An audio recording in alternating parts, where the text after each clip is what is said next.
My name's Earl, and I run wwyrd, which is a vinyl and cassette label, mainly physical media. So that is that. Cool. When did you start the label? 2011. Yeah, 2011 is when I had it in my mind before that, but around 2011 is when I started firing, like putting some music out with it. November 2011 was when the first vinyl came out, the Knock the Only Ghouls one. I did a second vinyl in May, which, yeah, it was May that one came out, 2012. And then started in 2013, we've been cassette. And we actually do have some vinyls coming up, which is fun. We have 7-inch that I'm doing it with another label, the Man Beast 7-inch. I'm helping put that one out, which they're playing tonight at the instrument. Which is actually a big shift for the label, because it's like a lot of ambient, weird stuff, different, off the path, and I'm now putting out a power violence thing, which is good because that's sort of my ethos. Like, I don't want to be pigeonholed in anything. If I like something, I want to like it and be able to put it out, and I don't care what the fans expect or whatever type of thing, or the people who buy. From a lot of help from a lot of friends. Started off, I did vinyls to begin with. I did a vinyl of my own stuff, Knock the Only Ghouls. I did, other people played on it too. And then I did the Day One Temporary Sanctuary vibe, which is Dylan and Derrico's musical project. He's a big help with the label too, like doing a lot of the production work, recording, helping me with the cassettes and things like that.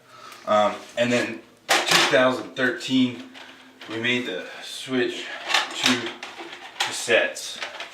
That seemed to be, I could get more releases out at a much faster rate.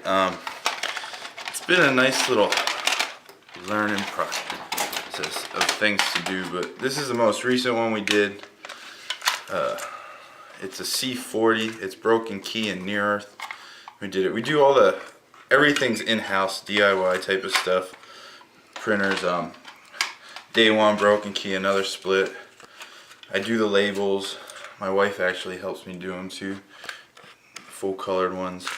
The J cards and everything like that. We actually did, I guess it would have been 1, 2, 3, 6, 5, 11 cassettes this year, and I have 4 sitting like upstairs waiting to go on like different colored things.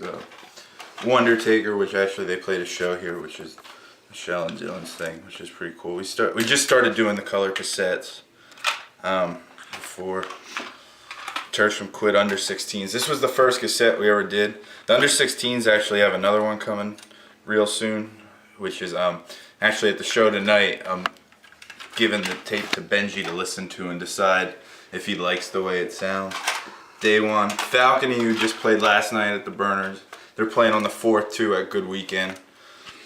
So we do a limited number too. I did 11 of, some I do like 17. 24 is the most I've ever done, and I only do them once because it's like, you know, physical goods. I try to treat them like I always think of it's like pirate booty and stuff like that. Like the music's up on the internet, you can go get the MP3s anywhere, but the physical stuff's like what you have to search for if you really want it.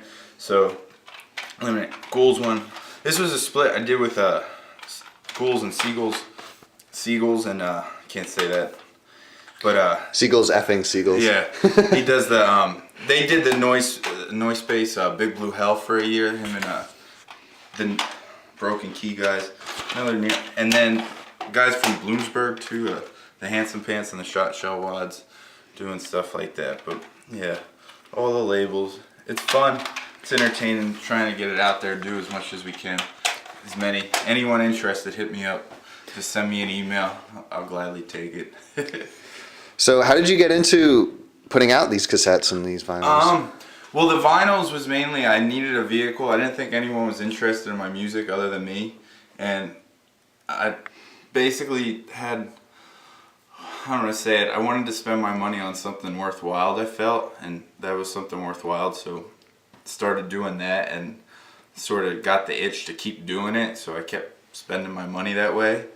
And then the cassettes was more like an economical choice. I could put out just more music basically. Like that was vinyls, that was 2 years, and this is 1 year, and it just gets out a lot more and it helps get more people involved too. So it was nice that way.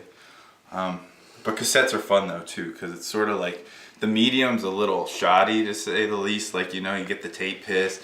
If your Walkman or whatever is not right, it can pitch shift up on your pitch shift down, and it's fun to like be able to play and manipulate it in that way too as you listen to it. So I wanted to start doing shows in my basement. I'm like, I have a basement to do it. So, but I took the sledgehammer to it, and then all the guys from Katahajime, like Eric especially and Doug, I was talking to them. I'm like, hey, they're like, we want to do our tour kickoff show. I'm like, okay, you can do it here. That's fine, you know. Let's go for it. And they started asking other bands, and they got Tile on. And I'm like, okay. I'm like, if we're ever gonna get the cops called for a noise violation, this is gonna be the show that it can happen at. Yeah. And nothing happened. So I was like, okay, everything's downhill from here. You know, it does not get louder than that for the most part. I don't want to say that because it can get louder, but it was loud, and it went well. People like the one thing I can say is like the community for me, like the scene here has been overly respectful. Like my house, like I asked one thing, I said, can you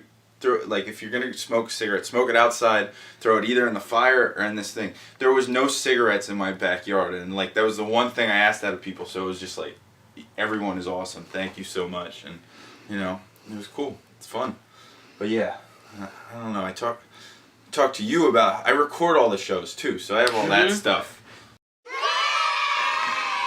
Dracula's Moonbase, Good Weekend, Aaron Brown, that's cool. I don't know, Gil Meyer, Dylan, Ben, Matt, all the people I make music with, Alex, Devin, Big Blue Hell guys, Pori, Dan, I think guys from Tile for playing at my house, guys from Kata Hajime playing at my house. I'm coming after you! Watch out! I'm the wicked witch of the forest! I'm going to catch you if you don't watch out! And I will